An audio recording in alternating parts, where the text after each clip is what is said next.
আপনারা কি শান্ত হবেন না অশান্ত হয়ে যাবেন?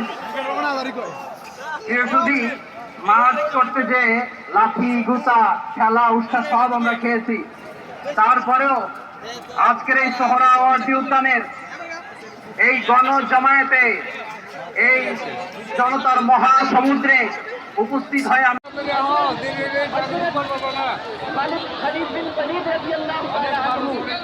जिन्होंने